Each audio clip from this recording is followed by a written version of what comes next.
高棉气候变化机构是表示，过去的12个月，每一个月拢创下史上上热的月份。到5月底，全全球平均的温度是比工业化进程还阁悬出1.63度，未来还有机会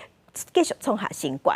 联合国的秘书长古提瑞斯就要求2030年，全世界生产含使用化石燃料这部分一定要减3成。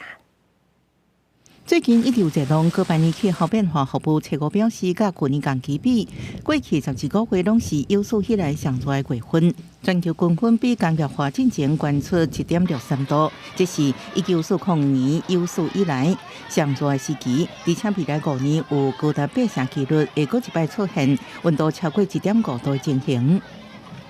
But this won't change the picture. So we are bound to see this temperature being exceeded in the future. The average temperature of the next 5 years is very, very likely, almost certainly warmer than the average temperature of the last 5 years. 联合国秘书长古提瑞斯在纪念世界环境节演讲当中表示，2015年设定升温1.5度的目标的时阵，认为发生这种情形可能会讲是零，因为改变局面时间已经无济。伊爱2030年全球生产家用化石燃料减量30%，而且是对碳加化石燃料扣税时阵咯。And by COP29,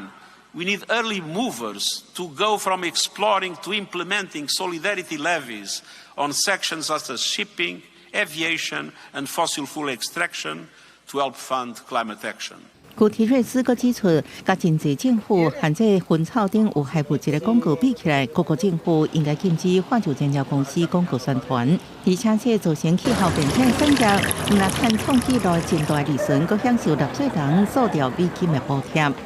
公司新闻陈伟仁编译。